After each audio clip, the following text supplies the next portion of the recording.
Today is July 28th, 2022. My name is Rose Hurwitz, and today I am speaking with Mark Kreditor. Mark, can you explain the October 2019 tornado that impacted the Dallas community? Well, there are many reasons why we are to be thankful. It occurred late Sunday afternoon, so people weren't commuting home from work. Our children weren't in their day schools or in their camps. I mean, if you had to pick a day for a terrible natural disaster through the Jewish community, it would have been that time. No deaths, incredible damage. Destroyed our beautiful JCC campus, specifically the Federation building was totaled. Many of Jewish members throughout the path of the tornado and its final mile and a half as it moved eastward were greatly impacted. Streets will never see trees again for 100 years, like we're lost. And it was, again, the best of the worst outcome because of the timing of the tornado. When did you first learn about the tornado? Was it before or after the impact? Pretty much the next morning when we realized the impact, I got in my car and, like so many people, began to take videos thinking that this was going to be a video that was going to go away quickly, but yet years later there are still no trees on Pemberton, and Tulip has fewer, Orchid, all these streets are impacted for generations. So like many people, I immediately went to my Jewish community and the campus here. I took a video as well of all the trees that were down in the parking lot, and it was unfortunately a video that you could take for months and months because the trees just didn't come back. Wow. So your home and business were not impacted? No, we had just sold our house, which was about 4 blocks from the center of the tornado, but we wouldn't have, our former home was fine. We were living in temporarily before we moved in a all glass 6th-floor apartment building, but it was about a half a mile or a mile south of the tornado's path, so we really had no idea of the impact. Good. But we got a lot of calls from people saying, "Are you okay? Are you okay?" And what do you mean? So other people knew about it faster than we did. Yeah. Would you say the neighborhood was pretty well connected and looking out for each other, or did people know their neighbors? I definitely think Dallas is all about that. If there's one theme that we're reminded of during times of challenge, it's the connection that we have with our neighbor and our community. In our particular example, the Jewish community, in June of that year, I had just finished a 2-year term as board chair of the Federation, so I had a front row seat to so much, and I felt somewhat bad for the new chair who had just taken over, A.J. Rosemarin, because this was like kind of weeks into the opening of the year, and along with the entire community had to deal with this disaster. But like everything that we have always believed in terms of our love for this community, the rallying of our agency partners, of our donors, of our community was unlike anything I've ever seen, and hope I never have to see again, because we're just very good at this. We live our mission to really ensure continuity of strength and vibrancy of Dallas Jews, as well as, of course, Israel Jews and Jews throughout the world, but specifically Dallas Jews. When it came time to do it, there was a tremendous outpouring of help in so many ways. Can you describe some of the help that not only the Jewish Federation received, but was able to give back to the community? I was hoping you would ask. Of course.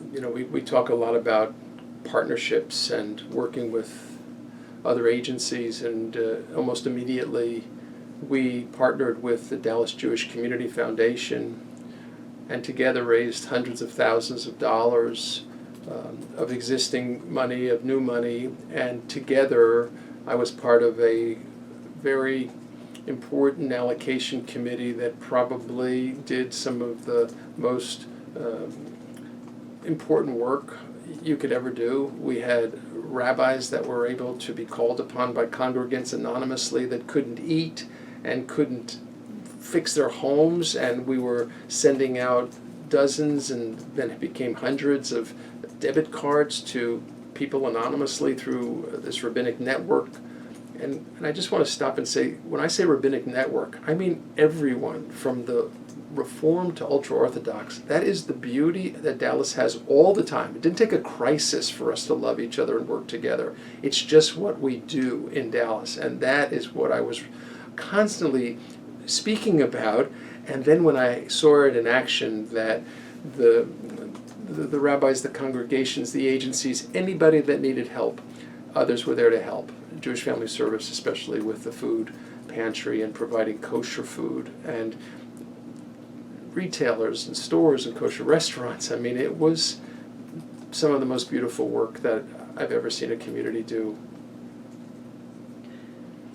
How were the funds raised? Was it from folks within Dallas, communities outside of Dallas? Were there formal fundraisers? It's a great question, and what often happens over the years when Houston had a hurricane or there would be a terrible crisis elsewhere, we would immediately, as part of the Jewish Federation network of North America, be told where funds could be sent, and those funds are collected and then sent to the community. So I know on behalf of the communities, the Jewish Federation communities, Dallas did receive money, but we probably exceeded that money with equal and more matching donations from our own donors, because we went out to our donors and immediately received additional dollars. And you have to understand, this is over and above the annual campaign dollars that many had been committing to, because this is our business's annual campaigns. This is over and above. We raised hundreds of thousands of dollars, and with the help of our partners at the foundation with matching dollars, we had quite a large sum that we were able to allocate and help in an emergency crisis. We met almost weekly and would hear about the allocation applications that were being submitted. It was unbelievable. It was like working in a tzedakah store, just giving away money that had needs. Never experienced anything like that. It was wonderful work. Do you know how many Jewish families were impacted by the tornado? I would estimate that somewhere between 100 and 500 families in our neighborhood here were impacted from the tornado. But there was other epicenters that continued around, because some folks had small businesses that they didn't have anymore. There were others impacted, and I don't want to ignore the fact that only 4 months later we were in the midst of a pandemic with COVID, and this kind of carried right from the tornado into COVID. So we continued our work as a committee, certainly into the early months and later months of 2020. We were involved with this for about a year. Wow. So were those same funds able to carry over for COVID relief? Yes, Okay. These funds were for emergency needs of the community, whether it be for tornado impact, which initially was somewhat, and that kind of cured itself, but COVID was far larger in terms of scope. There were people who couldn't work and people who were sick, people who needed medicine and all of this, and food. And with the Jewish Family Service and the help of the wonderful work they do, we were able to continue providing funds. And then the third tier were agencies that were also struggling. You know, so many agencies who relied on their donors to provide funding to keep their doors open, those funds were challenged, and we were doing a lot of matching gifts where we would say to a shul, school, or whatever, that if you raise 25, we'll give 25. And this motivated the community that was the sub-community to each of our agency partners in our shuls and schools. Anyone that could raise, we often matched, and that really helped spur additional charity and support. How did the overlap of the tornado and the pandemic impact the necessary rebuilding or recovery of individual homeowners or the community or business owners? Well, great thought, because most folks had insurance, and if they didn't have adequate insurance, obviously there could be a need there. But where we were most impacted was our Federation building was totaled. Staff, everything was not usable, not safe to use. And this was a tremendous additional layer that brought us all very close to the crisis that caused the tornado and then moved right into COVID. Nobody was coming back to work, but we also had a building to rebuild. And again, additional monies were raised, hundreds of thousands of dollars by generous donors to help offset the amount not covered by insurance so that we were able to restore, rebuild, and welcome our new Federation building without much impact at all to our reserves. Can you describe more specifically the damage of the Federation building, like what that looked like when you first saw it? I think the key word is water. Water is one of the most damaging things. It destroys not only furniture, carpet, walls, mold, but it does a pretty good job on any computer equipment, air conditioning system. So the entire basement or lower floor was really flooded very badly. So it was a big job. And then what happened with water lingering was this idea of mold. And when you start cutting out to remove the sheetrock and others, you really basically were left with a shell. And so the Federation building, though its shell is still intact, everything, elevators and computers and lights, all were impacted by water. So I almost can't find something within the Federation building that reminds me of something it looked like before. Yeah. So was the water impact mostly from rain during the storm, or was it from pipes bursting and just like ultimate destruction of both? Okay. First of all, after a tornado, it's not like you walk in immediately. It's a commercial building. It's where people work, and it was a Sunday. Mm-hmm. So until really people were able to get past the trees down in their neighborhoods and make it to the campus, and the campus was not a safe place to be because there were a lot of trees down, we didn't really, I think, fully realize the impact until later in that week. And then the more they kind of uncovered the water, even though the water was stopped, but there was a lot of water damage, the decision needed to be made that takes a while by folks from insurance companies that do the assessments and evaluation, whether or not it was going to be a total, or like a car, mm-hmm. and until the building was, acknowledged that it would really be likely that you'd have to rebuild the entire interior contents, what we also refer to as the kishkas of the building. Took a while, and we had wonderful leadership, by staff and volunteers who had specialty in construction and insurance and other areas. I mean, this was really a very specific area of expertise, and we were very fortunate that everyone came together with the good of the community in rebuilding our beloved Federation building. To contact the volunteers with expertise, was that like an outreach program, or did people come forward and say, I have experience with insurance, can I help? Dallas is a small enough community, Rose, that I think when you say, I have a problem with insurance, you probably know the Jewish specialists that are donors to your campaign that do that. And when you talk about construction, there is a prominent, wonderful family that's in the construction business that provided incredible assistance to our community. So it's a small town when you're looking for help, and people usually call you first because they know you need help. Yeah. In the reconstruction, was the Federation building able to be built back better than it was originally, or was there barriers that prevented improvements to be made?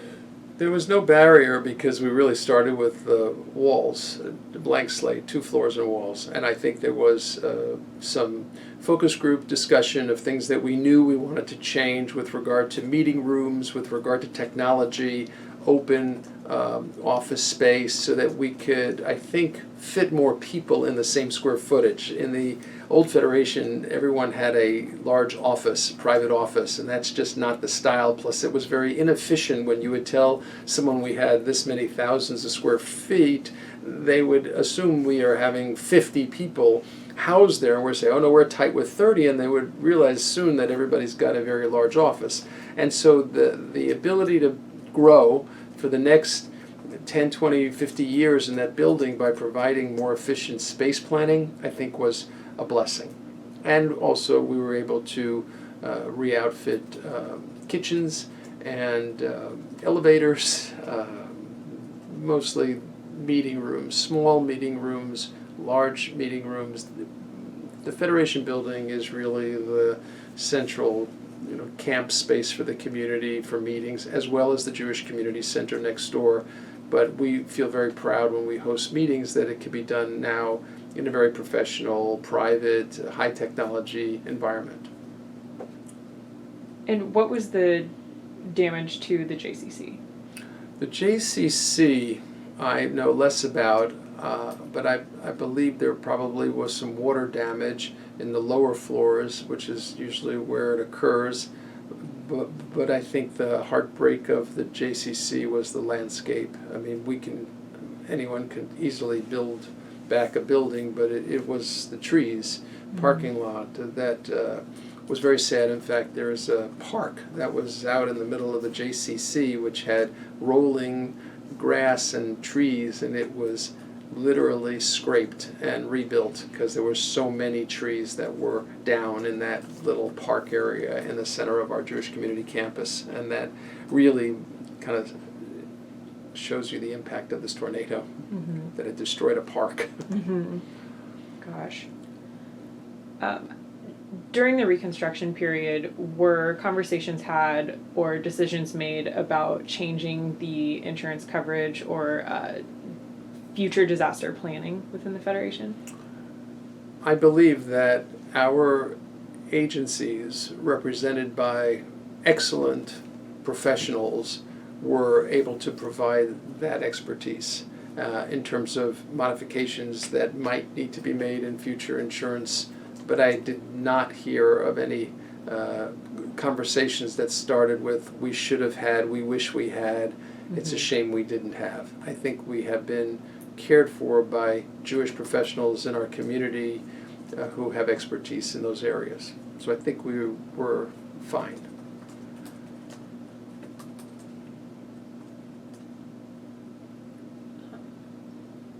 And as far as individuals within the community, did you see a change in preparation style for future natural disasters, or do you think people felt pretty well prepared, as well as you could be, for something as surprising as a tornado? You're never well prepared, but I believe we live in a community that has many, many, many donors who go out of their way to pick up the phone and call you and say, what do you need? What can I do? And this was also very gratifying. We had to make fewer calls than the calls we were receiving. People wanting to pool their resources, their time, their expertise. This is Dallas. This is why it's the most wonderful Jewish community in the world, because people just want to help others, especially when they're given the opportunity, as we were through tornado, COVID, and on. So I'd like to say that we became better prepared, but I think as a federation at least, we have been prepared to deal with disasters in other communities, disasters all over the world. I mean, I just think that's part of our mission, the continuity and strength for Jews not only in Dallas but in Israel and throughout the world. So I don't think we were new to this. We've had many opportunities to exercise action in crisis. Do you think the generosity and foresight to be prepared is unique to the Jewish community in Dallas, or do you think it's more characteristic of the Dallas community as a whole? No, I believe that the Jewish people have always had to be prepared, have always had to move quickly, sometimes physically move quickly. And throughout certainly my life, I have memories of meeting in our little synagogue in a town called Hicksville and having emergency requests because Israel was at war, and this was in the 60s. And I know it happened again in 73 because I was in Shul on Yom Kippur. And the action that took place immediately in our little community, I believe, is the same action that takes place all over America and the world when Jews are in peril or in need. It's our job. Is there any support outside of, or was there any support outside of the Jewish community after the tornado for the Jewish community? I think there was support for all communities, and certainly FEMA was available, as well as lots of grants and insurance from the government. I mean, there was an outpouring of natural disaster relief that we were able to take full advantage of, as were homeowners. It's amazing when I think about the path of the tornado. This Jewish community campus, encompassing the Federation and the JCC, was probably the largest single hit to a institution that had so many visitors that, we probably were front and center to a lot of the relief that was available. And I remember seeing a lot of trucks, that were here to fix things. Did you see the same type of support in the February 2021 freeze, or was that type of support needed for many Jewish families? Yes, the February 2021 freeze encompassed people that had no electricity, they had no food, they had no housing, so there was a lot of shuls and schools that were opened up even for days or a week if someone needed a place to sleep. The story that I think could have been made into a movie was the legacy at Willow Bend, which is a community for senior living, had no electricity. At the same time, 15 miles south, they were building another campus, Legacy Mid-Park, that hadn't opened yet, but they had heat. And they, in the middle of all this, partnered with a mattress company, probably a member of the Jewish community, and trucks of mattresses showed up, and they drove much of the community at Willow Bend to the community down here at Mid-Park and saved lives, because people would have frozen. Those that were certainly older adults in our community. It was just an amazing display of life-saving, quickly moving parts. And that was a great story from our community during the freeze. The freeze was pretty hard, but those of us that had electricity housed others that didn't. Do you know how long the electricity was down after both the tornado and the freeze? I would think, depending on where you were, so worst case, you could have intermittent service for probably 10 days to 2 weeks. This was the freeze, which seemed to be almost worse in terms of restoring of power than the tornado. The tornado was restoring of your house, but the freeze, many of our friends who lived north of us, though we weren't impacted because we had power, they would have a few hours a day where they would get power, and they would have to really store power, boil water, whatever they could do, prepare food in that small window before the grid would shut down and go somewhere else. So it was kind of like an allocation. That part went on for quite some time. I would say 10 days to 2 weeks, and that was more impactful than just being completely without. There were no hotel rooms to be had. I mean, it was bad. You had to know people.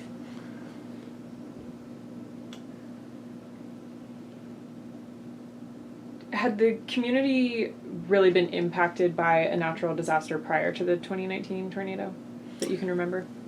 Well, I've lived here 40 years, and I do remember other situations where we've had flooding and we've had to down trees, and certainly this campus, the JCC, which is kind of closest to how all of us rate disasters, has been hit before with trees, power lines, and damage, but nothing like the devastation of a tornado, where homes were literally lifted up and moved off their foundations. And there is a street, Pemberton Drive, which is just 2 blocks south of Royal Lane, between Hillcrest and Preston, that we all went and filmed it because we thought what we were seeing was right out of a movie. And many of our friends who lived there, who were very active in the community, one was president of the Dallas Jewish Community Foundation, said that they felt their home being lifted up and moved on the slab foundation. And